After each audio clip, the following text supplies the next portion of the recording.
अस्सलाम वालेकुम दोस्तों। आज मैं मौजूद हूँ मलेशिया में मराकश रेस्टोरेंट में। यहाँ के रेस्टोरेंट मराकश रेस्टोरेंट अपने खुशबूदार खानों और अरबी अंदाज में पकवान के लिए मशहूर है। जैसे ही आप अंदर दाखिल होते हैं, आपको ऐसा लगता है जैसे आप किसी मराकश की गली में पहुंच गए हुए हैं। नरम रोशनी, अरबी म्यूजिक और वो खुशबू, वाह क्या बात है।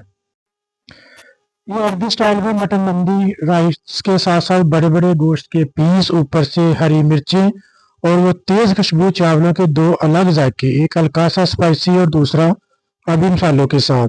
ये प्लेटर सिर्फ खाना ही नहीं बल्कि पूरा मिडल ईस्ट फास्ट लगता है। और ये देखिए साथ में ये मराकश स्ट्रॉबेरी प्लेटर जिसमें हुम्मस, बाबा अगनोश, अंगूर के अंगूर के पत्ते और ताज़ा सैलेड शामिल है। लीमू की खुशबू, जैतून का तेल और मसालों का हल्का सा जायका। ये है ग्रिल फिश, साथ में हल्का सा नींबू निचोड़े और दुगना जायका हो जाता है। अगर आप भी मलेशिया आए और अरबी खानों का मराकश फूड पसंद करती हैं तो यहाँ ज़रूर आइएगा। बस एक बात आपको मैं बताना भूल गया कि साथ में पीने के लिए यखनी यानी कि सूप देते हैं, मटन का सूप, और पीने का उसका भी जायका कुछ अलग ही किस्म का होता है।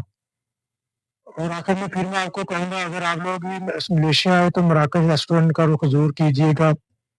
लास्ट में चैनल को लाइक और सब्सक्राइब करना ना भूलिएगा। मिलते हैं किसी नई वीडियो में। और लास्ट में ये कहवा भी टेस्ट करते हैं। Bye bye, tata, take care.